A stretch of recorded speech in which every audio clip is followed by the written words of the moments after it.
Le silence tomba, lourd comme un verdict, les ports d'Europe cessèrent de bouger, les conteneurs marqués Burkina Faso restant immobiles, promesse muette de punition. Le monde croyait que l'embargo écraserait ce pays sans mer. Ibrahim Traoré, lui, y vit un départ. S'il refuse de nous nourrir, alors nous nourrirons le continent, dit-il, et la foule comprit que la survie pouvait devenir stratégie. Que se passe-t-il quand la pénurie forge la souveraineté? L'histoire que porte Ibrahim Traoré n'est pas seulement celle d'un dirigeant défiant les sanctions, c'est une démonstration de survie transformée en système. Quand le Burkina Faso fut coupé de ses routes maritimes et de ses crédits, l'alternative paraissait impossible. Pourtant, dans le silence des ports étrangers, un marché intérieur se réveilla. Les camions roulèrent de nouveau, non vers le nord, mais à travers la savane, reliant fermiers et ingénieurs d'Afrique de l'Ouest. Le pari était clair, bâtir la souveraineté avant que la dépendance ne tue l'espoir. L'enjeu dépasse un pays. Si ce modèle tient, c'est toute la carte économique du Sahel qui s'en trouvera déplacée. Et si un État enclavé peut se nourrir seul, que pourrait accomplir 10? Cette promesse d'autonomie n'a pas de drapeau, elle parle au continent entier. Mais pour comprendre comment le feu est né sous la cendre, il faut revenir au moment où l'embargo a cessé d'être une punition pour devenir un plan. Le tournant se produisit en silence, à peine remarqué hors du Sahel. En quelques semaines, les convois bloqués se transformèrent en colonnes d'approvisionnement interne, reliant Ouagadougou à Bamako, puis à Lomé. Les chiffres surprirent même les observateurs. 6,3 milliards de dollars d'échanges agricoles redirigés à l'intérieur du continent. Ce n'était plus un simple contournement des sanctions, mais la naissance d'un marché parallèle légitime. Sous l'impulsion d'Ibrahim Traoré, les greniers autrefois loués à des compagnies étrangères furent repeints aux couleurs des coopératives d'État. Les trains qui transportaient l'aide humanitaire furent reconfigurés pour charrier sorgho, coton et bétail. En moins d'un an, 4 millions de tonnes de marchandises circulaient au sein du réseau AES, symbole d'une autonomie inattendue. L'effet domino fut rapide. Ghana, Algérie, Égypte rejoignirent les échanges. À Bobo-Dioulasso, un ancien port sec devint bourse agricole régionale. Un ingénieur résuma la mutation. Les sanctions nous ont forcés à regarder vers le sud. Derrière cette phrase se dessinait une révolution tranquille, celle d'un continent découvrant qu'il possédait 1 milliard de consommateurs à portée de route. La révélation ne tenait pas qu'aux statistiques, c'était une question d'identité. Les paysans du Sahel, longtemps payés en euros, négociaient désormais en dinars ou en francs CFA. Les femmes prenaient la tête des équipes logistiques, les vétérans géraient les entrepôts, les jeunes diplômés calculaient les flux. Tout un pays s'était remis en mouvement et au centre, Ibrahim Traoré répétait « Ils voulaient nous affamer, ils ont éveillé notre imagination ». Au centre du mouvement, un visage, Ibrahim Traoré. Son charisme n'a jamais reposé sur la rhétorique mais sur la cohérence, tandis que les chancelleries occidentales misaient sur l'épuisement économique, lui paria sur la discipline agricole. Il envoya ingénieurs et soldats dans les zones rurales pour rouvrir les entrepôts abandonnés. Dans la province de Houé, un colonel devenu logisticien supervisa la remise en service de 22 silos. À Kaya, des étudiantes en sciences agronomiques planifièrent la distribution du maïs selon un schéma conçu sur un simple tableau noir. Chaque initiative semblait minuscule, mais toutes dessinèrent une carte nouvelle, celle d'un pays qui réapprenait à respirer sans perfusion. Les premiers résultats apparurent en moins de 6 mois. La production vivrière augmenta de 14%. Les importations de céréales chutèrent de moitié. Les fermiers parlaient encore de survie, mais leurs chiffres disaient déjà autonomie. Pour beaucoup, c'est dans cette phase que le miracle Traoré prit forme, une gouvernance qui ressemblait plus à une campagne civique qu'à un plan quinquennal. Et la question se posa inévitable. Si une nation peut se libérer par la semence et la logistique, que restera-t-il du vieux modèle d'aide? Tout commença en janvier 2025, lorsque les sanctions frappèrent là le Sahel. Les ports d'Abidjan et de Dakar se fermèrent aux cargaisons burkinabées. Les compagnies d'assurance suspendirent les contrats. Pour la plupart des observateurs, le pays n'avait que quelques semaines avant la rupture totale.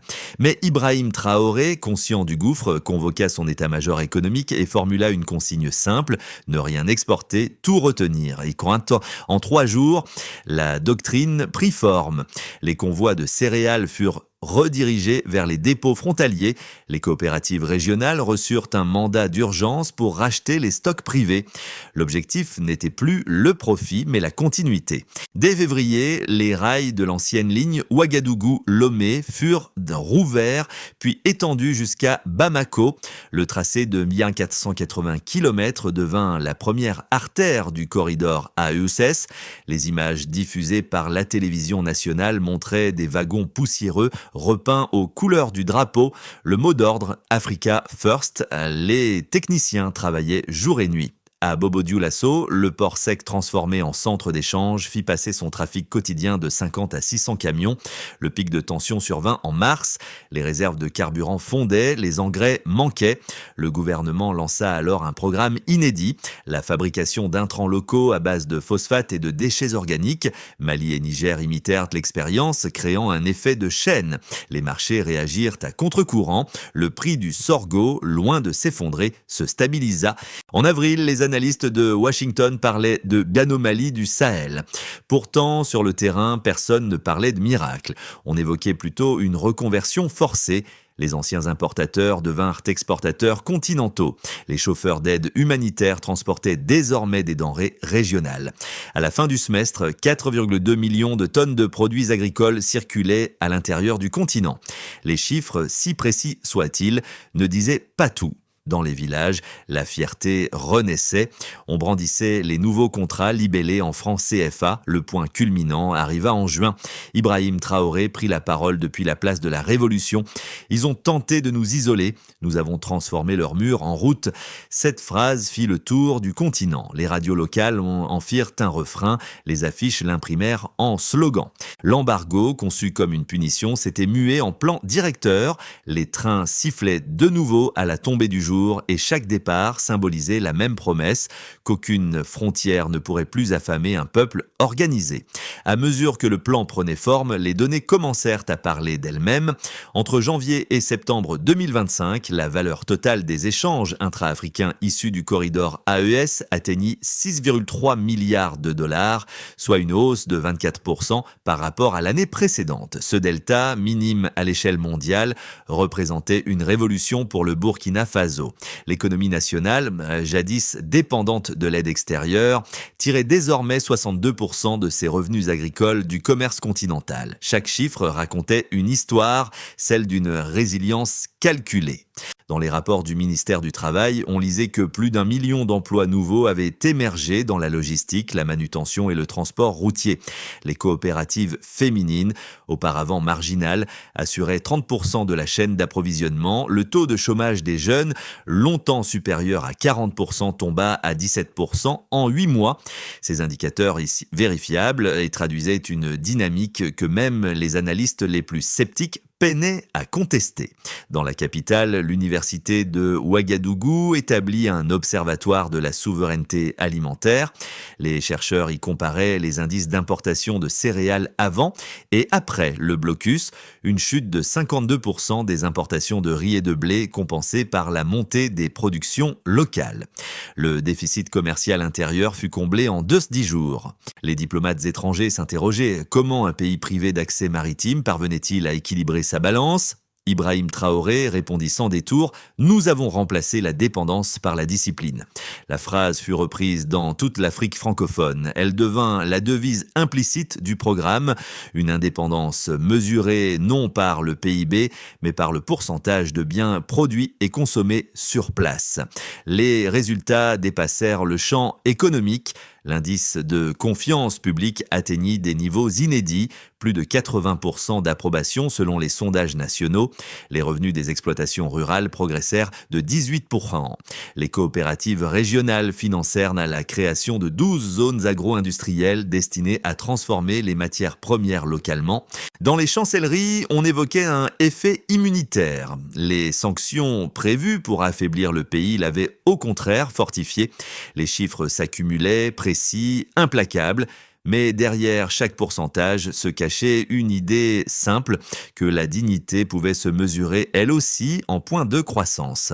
Les critiques ne tardèrent pas. Pour certains économistes, le succès du modèle AES relevait d'un hasard conjoncturel. Ils soutenaient que la flambée des prix des matières premières savait masquer la fragilité structurelle du Burkina Faso. D'autres, plus prudents, voyaient dans la centralisation agricole une menace pour l'initiative privée. Le pari de l'autosuffisance, disait-il, risquait d'étouffer l'innovation et d'isoler le pays de l'investissement étranger. Ces arguments, lucides sur la forme, passaient pourtant à côté du fond. Car Ibrahim Traoré ne prônait pas l'isolement, mais la réorientation. Dans ses discours, il insistait sur un équilibre. Produire d'abord pour soi, commercer ensuite selon ses propres termes. L'approche visait moins à rejeter le marché mondial qu'à renverser l'ordre de dépendance. Les résultats contredisaient les prévisions alarmistes. Les flux commerciaux ne s'étaient pas taris, ils s'étaient déplacés. Les routes du Sud, longtemps négligées, devenaient des artères vitales reliant le Ghana, le Mali et le Togo. L'investissement local remplaçait progressivement les prêts étrangers. Les banques régionales finançaient des infrastructures sans passer par les circuits occidentaux. Les observateurs étrangers, d'abord sceptiques, commencèrent à parler de résilience circulaire. L'expression traduisait une réalité. Plus les contraintes augmentaient, plus le système se renforçait. Pourtant, la question demeurait, cette économie interne pouvait-elle résister à un choc prolongé ? Traoré répondit à sa manière, sobre et méthodique, en diversifiant les partenaires, en renforçant les assurances régionales et en fixant la valeur des contrats en monnaie locale. La force du projet tenait à sa plasticité. Ainsi, ce que d'aucuns prenaient pour une fermeture devint, aux yeux du continent, un laboratoire d'adaptation. Le pari du Burkina Faso n'était pas la solitude, mais la maîtrise. Et c'est cette nuance, souvent ignorée à l'étranger, qui fit la différence entre un repli et une renaissance. Tout bascula en une phrase: nous ne sommes pas parallèles, nous sommes originaux. Ces mots d'Ibrahim Traoré, prononcés calmement lors d'une interview télévisée, devinrent le pivot symbolique du projet AES. Il marquait la fin de la posture défensive et l'entrée dans une ère d'affirmation. À partir de là, chaque convoi de céréales, chaque train de coton, chaque entrepôt rouvert prenait valeur de manifeste. Les médias internationaux commencèrent à parler des indépendances économiques africaines. Reuters parla de ses faits d'immunité. Le Financial Gazette évoqua un modèle de résistance mesurable. Mais au Burkina Faso, la perception était plus intime. Les gens n'y voyaient ni théorie ni miracle. Ils parlaient d'un retour à l'équilibre. Dans les villages, les chants populaires citèrent le nom d'Ibrahim Traoré comme on cite celui d'un fondateur, non pas d'un empire mais d'un état d'esprit, celui où le travail redevient la première arme d'indépendance. Et lorsque les premiers navires AES accostèrent au Ghana, transportant du maïs et du coton burkinabé, les images firent le tour du continent. Ce jour-là, l'Afrique cessa d'attendre l'approbation du monde. Elle se contenta d'exister par ses propres chiffres. Les effets du basculement se firent sentir sur 4 fronts distincts: national, économique, social et régional. Sur le plan national, le Burkina Faso entra dans une phase de stabilisation inédite. Le ministère du Travail annonça une baisse de 23% du chômage des jeunes, un record depuis 2 décennies. Les salaires agricoles augmentèrent et la production céréalière atteignit son plus haut niveau depuis 1988. Les revenus ruraux, en hausse de 18%, permirent à des milliers de familles d'accéder pour la première fois à une sécurité alimentaire durable.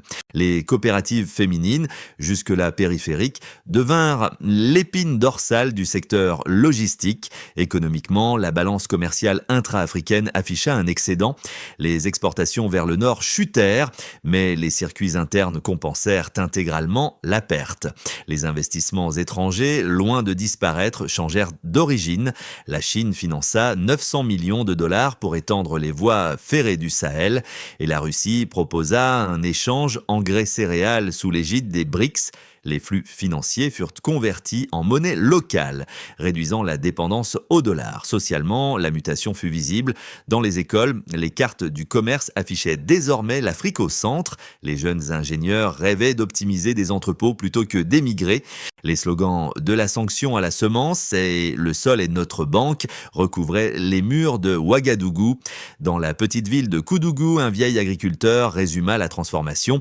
Nous ne sommes plus mendiants, nous sommes négociants. Cette phrase devint le refrain des radios communautaires. Régionalement, le rayonnement de l'expérience AES se propagea à grande vitesse. Le Mali, le Niger et le Togo signèrent un pacte de défense alimentaire commun. Un fonds de réserve de souveraineté fut instauré. Chaque sac de riz vendu reversait une fraction pour financer un stock d'urgence panafricain. Cette innovation, qualifiée de dangereuse par certains diplomates occidentaux, fut saluée par les populations comme une garantie de dignité. Pendant ce temps, Ibrahim Traoré apparaissait moins en chef qu'en symbole. Ses interventions étaient sobres, souvent brèves, mais son image projetée sur les écrans du Sahel incarnait la promesse d'une Afrique capable d'écrire sa propre équation économique. Ce que le monde avait appelé résistance prenait désormais un autre nom, reconstruction. L'avenir du Burkina Faso et du corridor AES se joue entre trois trajectoires possibles. Dans le scénario de base, la consolidation. Si la dynamique actuelle se maintient, les échanges intra-africains pourraient dépasser 7 milliards de dollars avant la fin de 2026. Les infrastructures continueront de s'étendre, notamment les axes ferroviaires reliant Ouagadougou à Lomé. Les coopératives, désormais formalisées par la charte de souveraineté alimentaire, assureront un approvisionnement régulier sans dépendance extérieure. Ce scénario suppose la stabilité politique et la continuité de la coordination régionale. Dans un scénario optimiste, l'intégration. Dans cette hypothèse, l'AES deviendrait le socle d'une communauté agroéconomique du Sahel. La digitalisation des échanges, déjà amorcée, permettrait la transparence totale des transactions en monnaie locale. L'appui des BRICS, de la Banque africaine de développement et de la Chine accélérerait la création d'une bourse régionale des matières premières agricoles. L'Afrique de l'Ouest disposerait enfin d'un outil de fixation des prix indépendants des marchés occidentaux. Dans un scénario plus difficile, le contre-coup. Si les pressions extérieures se renforcent, nouvelles taxes, restrictions bancaires, manipulations sur les devises, le modèle AES pourrait subir un ralentissement, mais même dans cette hypothèse, la résilience acquise limiterait les dégâts. Les infrastructures, les compétences et la culture de coopération demeureraient, formant un socle de résistance. Ibrahim Traoré, interrogé récemment, a résumé la situation d'une phrase « Nous avons bâti un moteur, même si le vent change, il tournera encore ». Cette vision traduit une compréhension rare de la souveraineté.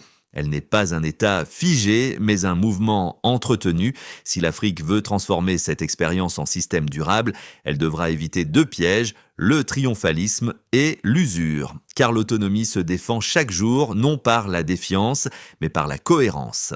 Et si l'histoire offre une leçon, c'est celle-ci. La souveraineté ne s'obtient pas par décret, mais par habitude.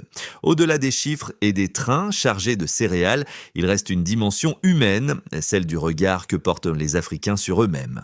Dans les rues de Ouagadougou, les conversations ne parlent plus de sanctions, mais de solutions. Les marchés résonnent du bruit des balances et du rire des négociantes. On y ressent une fierté calme, presque nouvelle. Pour le spectateur étranger, la transformation semble lointaine, abstraite. Mais pour ceux qui la vivent, chaque sac de mil vendu localement est une victoire sur la résignation. Des familles entières redécouvrent la valeur du mot travail lorsqu'il sert d'abord la communauté. Ibrahim Traoré, souvent décrit comme austère, est devenu pour beaucoup une figure de constance. Ses apparitions rares, ses phrases mesurées, nourrissent un sentiment de stabilité dans un monde d'incertitude. Son message s'adresse autant aux citoyens qu'aux dirigeants. La souveraineté commence par la discipline du quotidien. Dans les écoles, les enfants dessinent des trains, pas des drapeaux. Dans les radios communautaires, les animateurs parlent de marché frères, non de frontières. Et dans chaque foyer, une question simple revient. Si nous avons pu reconstruire le pain, pourquoi pas le reste ? Ce moment n'est plus seulement économique. C'est une rééducation collective à la dignité.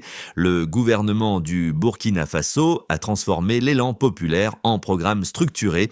5 étapes se guident cette nouvelle souveraineté.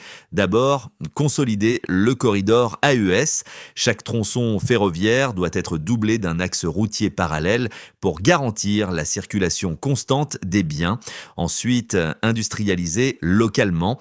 12 zones agro-industrielles, déjà en chantier, transforment le coton, le sorgho et la tomate sur place afin que la valeur ajoutée reste africaine, puis mutualiser la sécurité alimentaire. Un fonds de réserve de souveraineté alimente des stocks d'urgence et finance la recherche agricole régionale.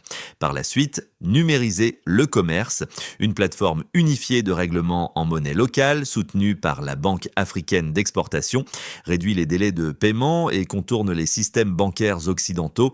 Enfin, institutionnaliser la formation. Les universités agricoles du Sahel créent des filières ingénierie logistique souveraine pour professionnaliser une génération née dans la crise mais formée à la stabilité. Chaque mesure se veut mesurable. Kilomètres de rails, taux de transformation, part du PIB issu des échanges internes. Ibrahim Traoré insiste sur ce point. La foi sans méthode devient illusion.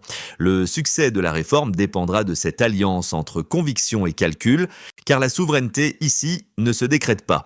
Elle s'organise pas à pas entre le champ et la table, entre la carte et le contrat. Le soir tombe sur Ouagadougou. Dans la lumière dorée, un train traverse la plaine chargé de sacs de mil estampillés Made in Africa. Le grondement de ses roues remplace celui des discours. Là où jadis les convois d'aide humanitaire arrivaient, ce sont désormais les exportations africaines qui partent. Ibrahim Traoré observe la scène depuis la tribune du port sec de Bobo-Dioulasso. Autour de lui, des ouvriers, des femmes, des enfants lèvent les mains au passage du convoi. Ce moment d'une simplicité désarmante vaut tous les sommets diplomatiques. Il montre un peuple réconcilié avec sa production. Ils ont essayé de nous affamer, nous avons semé, répète-t-il, et le public répond comme un seul corps. Ce soir-là, le blocus n'a plus le goût de la privation, mais celui du travail accompli. Le bruit du moteur devient hymne, le grain devient drapeau, et dans le vent du Sahel, un sentiment neuf s'installe, celui de ne plus avoir besoin d'autorisation pour exister. Ce récit n'est pas une épopée isolée, mais un miroir tendu à tous ceux qui doutent encore du pouvoir d'un sol qui se défend par lui-même. L'expérience du Burkina Faso, sous la conduite d'Ibrahim Traoré, rappelle qu'aucune sanction ne peut étouffer un peuple uni autour d'un objectif clair, se nourrir, se former, se tenir debout. À ceux qui suivent cette histoire, la question demeure ouverte. Quand un continent décide d'être autonome, qui peut encore l'en empêcher? Chaque partage, chaque discussion autour de ce modèle compte. Parlez-en, interrogez vos proches, comparez vos réalités. Car le changement ne se mesure pas seulement en milliards, mais en conversations qui se multiplient. Si cette trajectoire résonne avec vos valeurs, si vous croyez que la souveraineté se construit par la coopération et non par la confrontation, alors restez curieux. Continuez d'observer, de questionner, d'espérer. Parce que la dignité, une fois retrouvée, ne se négocie plus, elle se vit